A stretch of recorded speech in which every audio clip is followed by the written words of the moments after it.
bem egoísta essa alegria. Mas realmente nós temos uma imensa satisfação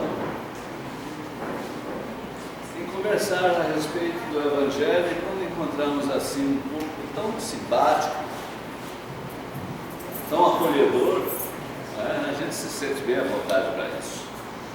Então, que Deus abençoe a todos, nos abençoe na nossa tarefa junto com vocês, e vamos fazer as nossas reflexões. Diríamos e diremos que nós estamos em tempo urgente de refletir e de agir consoante os ensinamentos do nosso amado Mestre Jesus. Urgente porque as notícias estão aí e elas vêm da probidade, da sinceridade de espíritos amigos superiores que têm identificado intermediários responsáveis para não haver joio no meio desse trigo da informação dos tempos que vivemos. Nós estamos em tempo de urgência, pois que o nosso planeta está realmente em um caminho irretorquível e inadiável de transformações. E nós que temos esse berço de conhecimento que o Espiritismo nos proporciona, nós que somos milionários da felicidade por termos essa herança do Espírito de verdade de Jesus e toda a comunidade espiritual que secunda seu amor para nós, habitantes desse planeta, nós devemos justificar essa herança bendita, essa riqueza inesgotável que é o que o Consolador prometido pelo próprio Jesus representa para nós.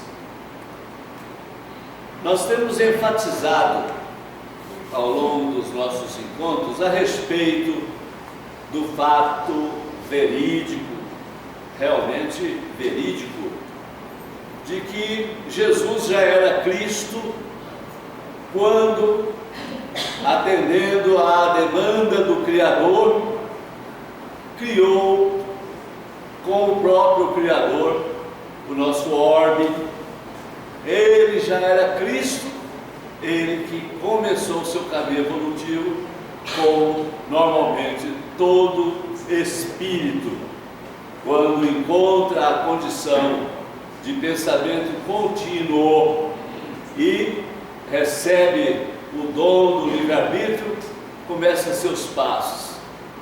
Então, Jesus, o nome que ele recebeu aqui na terra, é o Cristo co-criador com Deus e que recebeu essa responsabilidade de dirigir a formação da terra e de trazer todo esse caminho, desde as primeiras mônadas, os unicelulares que foram depositados nas águas oceânicas, em passar os tempos do surgimento das espécies e da floração da vida, ainda em princípios rudimentares, ao longo do tempo que conhecemos como pré-história, até o momento que o indivíduo, habitante ainda dos hominídeos primários, foram alcançando a capacidade que nós hoje exibimos e desenvolvemos do pensamento contínuo, da capacidade também de criar, da capacidade de nos relacionarmos socialmente e num progresso de entendimento para o melhor nesse convívio social e, efetivamente, nossa capacidade de fazer as escolhas. E Jesus, nos tempos que nós conhecemos como há quase 2000 anos atrás, esteve desde a preparação para isso num caminho de interiorização da sua energia a um campo sensório demasiado pesado, que representou ele se vestir da nossa característica humanoide e vivenciar com os tempos, com os homens, com as criaturas racionais do tempo em que ele surgiu aqui como o nome de Jesus, num trabalho realmente dantesco que nós não podemos nem imaginar o que terá representado ele se vestir de energias tão grosseiras para estar dimensionalmente entre nós. E trouxe as suas mensagens amoráveis, porque a amorosidade era em abundância, é em abundância, com certeza, desde que alcançou o máximo da evolução que o lhe caracterizou, integrar as equipes de Cristos planetários, como Cristo sempre esteve conosco, o nosso Cristo da Terra. Mas a verdade é que ele se deixou envolver nessa massa de existência corpórea e nos trazendo exemplos densos quanto à sua característica de homem terreno que ele se prestou a dar, quanto de trazer através disso os testemunhos superlativos da sua evolução, configurando a mensagem maravilhosa que dele recebemos e continuamos a receber há quase 2000 anos passados, com a chegada do Consolador, através de Allan Kardec, do Espírito de Verdade e de toda a comunidade que estava preparada aqui planetariamente também para trabalhar com Kardec na consolidação, na edificação da doutrina espírita.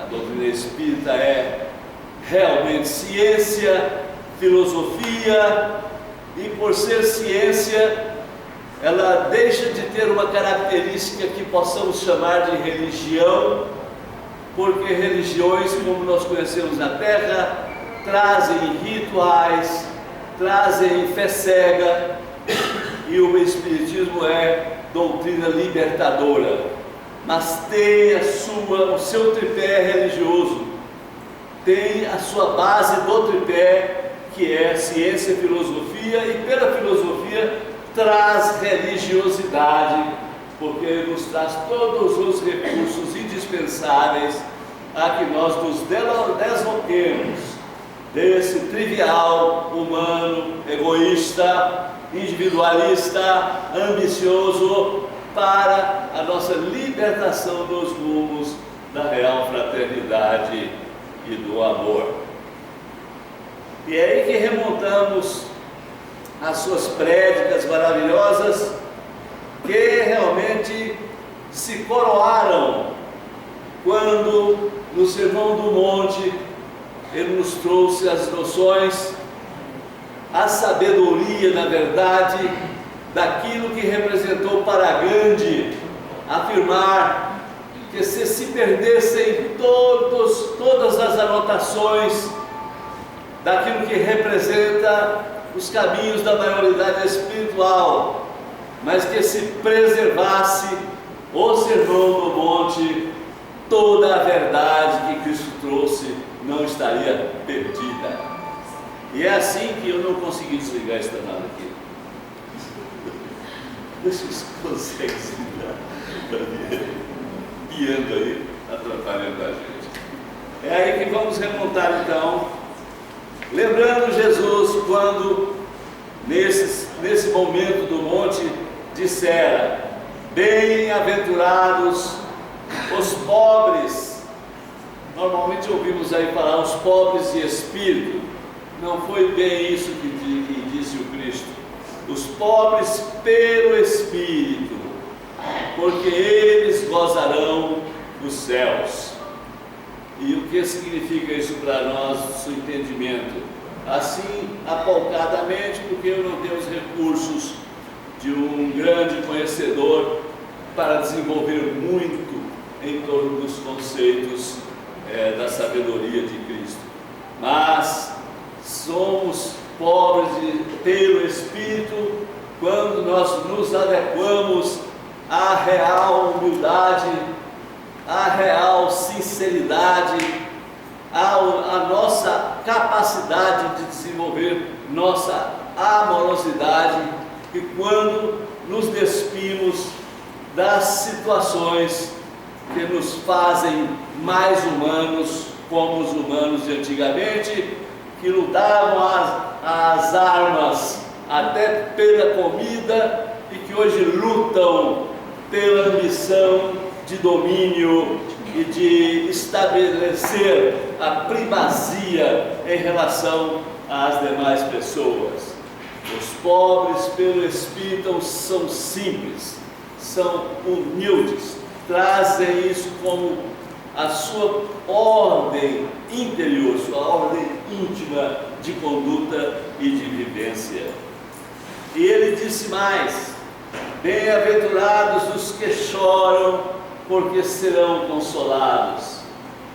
E aí nós entramos exatamente na compreensão do que está acontecendo com a nossa humanidade e com o nosso planeta. Nós, se nos fizermos realmente compreensivos com o sofrimento que nos leva ao sentimento difícil, trazendo-nos realmente o choro pela dor moral, porque a dor material tem um outro componente que devemos examinar, mas para entender: bem-aventurados os que choram, pois gozarão, porque serão consolados. É em virtude de que, se nos tornarmos realmente exemplares na compreensão da nossa necessidade de viver os momentos de sofrimento com paciência, sem perder a nossa ligação com o bem maior que vem de Deus, nós realmente nos encontraremos aqui ainda quando ocorrer a estabilização da vida planetária, sentimental, moral e existencial dentro dos compêndios da real cristandade, quando realmente nós provaremos a nossa aceitação definitiva do legado de Cristo em nos situando dentro do amor e da fraternidade e assim por diante. Bem-aventurados os mansos, pois que possuirão a terra. De novo, a terra do futuro, a terra que está em momento de transição. Se nós realmente manter dentro de nós o objetivo do convívio, reconhecendo os limites do nosso direito e do direito do nosso próximo, e isso mantendo um sentimento sempre de conforto, estimado pela realmente alegria de uma vida suave, de uma vida de companheirismo com todos, nós estaremos então nos tornando mansos o suficiente realmente para merecermos a terra transformada em um orbe de regeneração, que esse é o caminho que estamos trilhando em conjunto aqui, se nos fizermos realmente mansos, merecedores dessa terra do amanhã. Vai Jesus dizendo que são bem-aventurados os que têm fome e sede de justiça, porque serão saciados. Porque se nós mantivermos não só a postura da compreensão, mas o sentimento de exercício de vida, no sentido de nos fazermos valer pelo sentimento de justiça dentro do bem, do amor, da lei do Papai do Céu e do caminho que Jesus nos indicou, nós seremos então saciados. Nós teremos realmente, vamos encontrar o ambiente terreno propício a mantermos e construirmos maiormente a nossa situação de integrantes de uma comunidade perfeitamente de harmonia e de amor segundo Deus e segundo Jesus. Ainda aí, ele dissera que bem-aventurados os misericordiosos, pois que alcançarão a misericórdia. É um resultado natural. Como vamos querer que alguém ou que a própria lei tenha misericórdia conosco, tenha condições de compreender as nossas ações equivocadas, os nossos exemplos equivocados pela nossa postura, se nós não nos condoermos misericordiosamente com os nossos irmãos aqui, que são nossos companheiros de jornada em nosso planeta. Então, serão realmente atendidos da misericórdia divina e de toda a comunidade de convívio, se nós realmente nos tornarmos, se não somos ainda, misericordiosos. Bem-aventurados os puros de coração, porque verão a Deus. A pureza de coração exige um conjunto daquilo que é o caminho que Jesus nos legou e pelos exemplos que Ele aqui nos deixou. Puros de coração é quando nós nos escoimamos de todo o sentimento em que nós nos colocamos como mais importante do que os nossos semelhantes. Quando nós buscamos as satisfações puramente dessas da vida material, esquecendo-nos da construção do nosso indivíduo espiritual que somos nós. Nós não somos o corpo, somos aqui chamados almas, somos espíritos reencarnados na busca da nossa renovação, na busca de nos tornarmos objeto de exames da nossa conduta e na busca de corrigir os equívocos de existência anteriores e mesmo equívocos no nosso passado da presente reencarnação aqui na Terra. Bem-aventurados os pacificadores, serão chamados filhos de Deus. Normalmente a tradução diz os pacíficos. Mais do que sermos pacíficos, além do nosso exemplo de paz, nós temos que exercer ou levar a paz ao nosso semelhante. Não devemos nos esquecer da citação de Emmanuel, quando ele afirmou que o próximo é caminho, é ponte para Deus. Nós estamos sempre repetindo em nossas ocasiões de conversa, de que essa história de ame-se primeiro, porque só se amando que poderás amar o seu semelhante. Equívoco. Não há como amar a Deus, não há como amar a criação de Deus, que é o primeiro mandamento, o maior mandamento, amar a Deus sobre todas as coisas, se não amarmos a sua criação. E a criação que mais justifica a nossa é o nosso próximo. Então, temos que ter consciência, não, o Evangelho nos diz, e não foi Kardec que fez essa interpretação, e não se equivoque quanto ao sentido dessas palavras, amar a Deus sobre todas as coisas e ao próximo com a si mesmo. É porque nós, no nosso instinto que vem desde as eras primárias, nós temos uma tendência de nos preocuparmos mais conosco mesmo do que com o nosso semelhante. E para entender a lei de Deus e entender Jesus, nós não temos condições nem de nos amarmos, se não amarmos o nosso semelhante.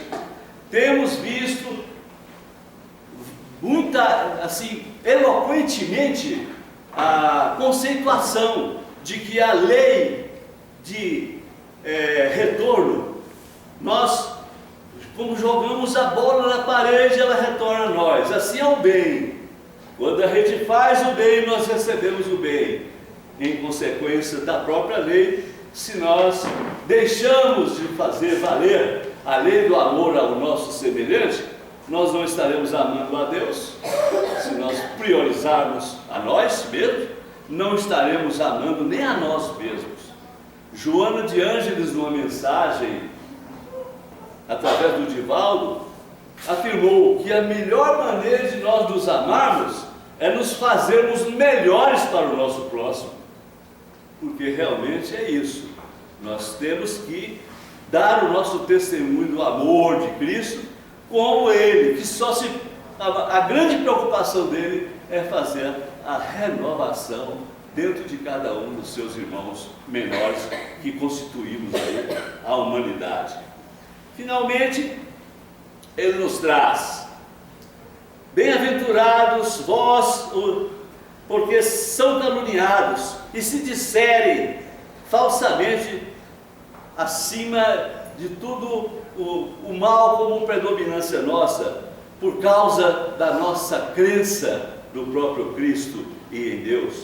Vamos nos alegrar, conforme Jesus nos recomendou, exultarmos, porque grande será o nosso alcance, a nossa recompensa dos céus, porque nós estaremos sendo injustiçados, e se nos comportarmos pacificamente diante dessa situação, vamos dar prova, junto com Jesus, que o amor conosco está acima das nossas suscetibilidades. Vamos fazer um programa de saber como vamos imitar Jesus. Sejamos compassivos, sejamos realmente de tal modo compassivos que nós nos permitamos que a convivência com o nosso semelhante seja de alcançar a paz através de nós, de compreendermos as suas necessidades e de fazermos o máximo na nossa competência possível de desenvolver a nossa vontade de ajudar, fazer da nossa vontade de ajudar a primeira ordem com o nosso semelhante. Sejamos como Jesus sempre foi acessíveis.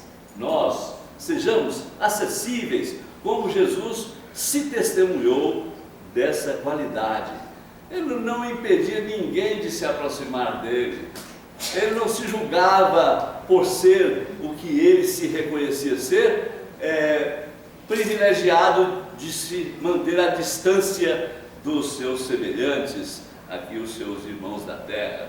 Ele realmente facultava, até naquele exemplo das crianças lá, que ele aproveitou para dar uma lição imortal: deixai a vir a mim aqueles que se assemelham às crianças, porque são eles os donos do reino dos céus. As crianças ele usou porque elas estão numa idade em que aqueles instintos ainda indomados aflorem na sua faixa de idade. Então eles são realmente um exemplo muito apropriado para dizer como devemos ser nós. E por isso ele mostrava que a acessibilidade, todos tinham acesso a eles e à vontade. Sermos também voltados ao altruísmo. Altruísmo é assim a nossa vontade de fazer as coisas pelo melhor, sem o nosso interesse pessoal. Sejamos altruístas, porque Jesus era assim altruísta. Jesus não só se limitava a fazer a doutrina, de trazer a doutrina maravilhosa que ele trouxe. Ele exemplificava no altruísmo porque procurava sempre ajudar a quem necessitasse, independente de qualquer condição. A primeira palavra de ordem que o movimentava era de fazer o melhor pelos homens, pelas pessoas que conviviam com ele naquele tempo. Sejamos também voltados à comunicação constante com o Divino Pai e com o próprio Jesus. Ele constantemente estava orando. Nós precisamos aprender a viver com a lembrança íntima nossa e a memória consoante o nosso sentimento da presença de Deus e de Jesus nas nossas vidas.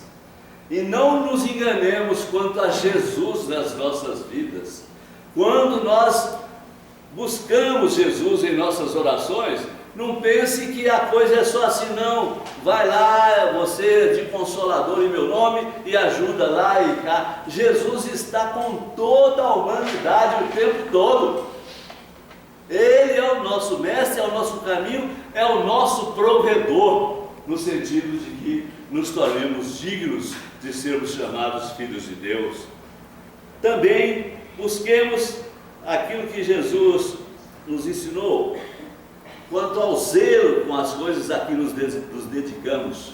Jesus era zeloso com tudo e com todos, até no que ele dizia a respeito de tudo e todos, era com zelo do amor predominando em suas ações.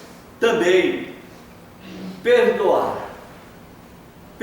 como Jesus nos ensinou, que nós não devemos apenas perdoar simplesmente um momento qualquer de maldade ou de equívoco de quem quer que seja conosco, mas perdoar não 7 vezes, como presumiria o discípulo, mas infinitamente. Então aquela palavra dele, mas 70 vezes, 7 vezes, quer dizer, isso aí é perdoar sem contagem de vezes, perdoar mesmo, porque é a mesma coisa da misericórdia. Se formos perdoadores, nós teremos também aceitação para sermos perdoados.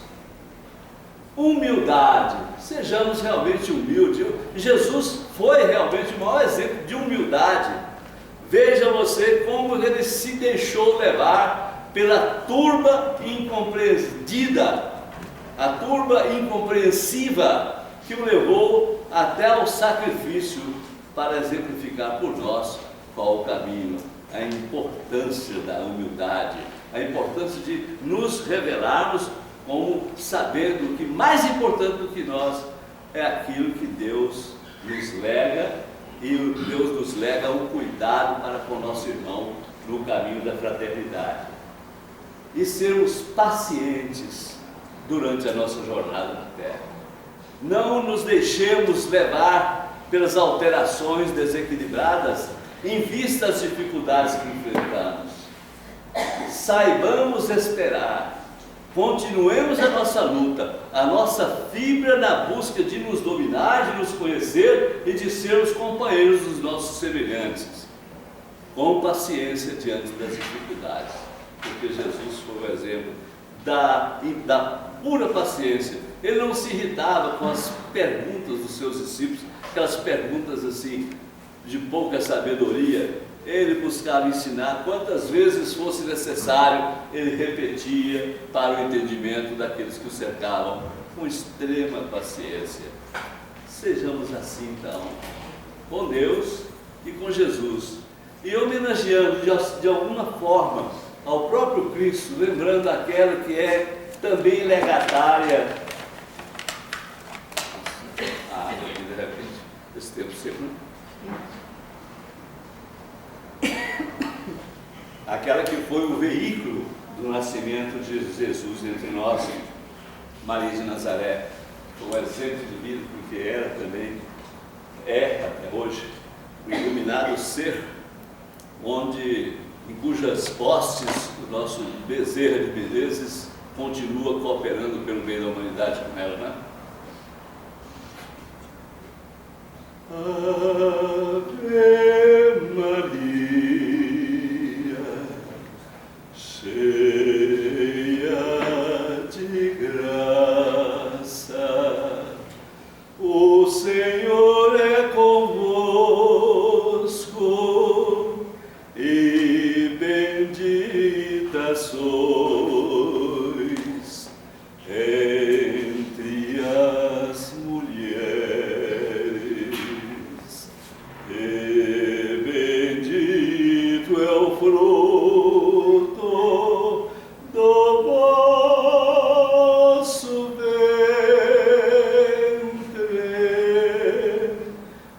Jesus, Santa Maria, Mãe de Jesus, rogai por nós, pecadores, agora e na hora da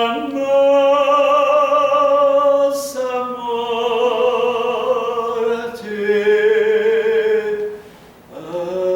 Amém.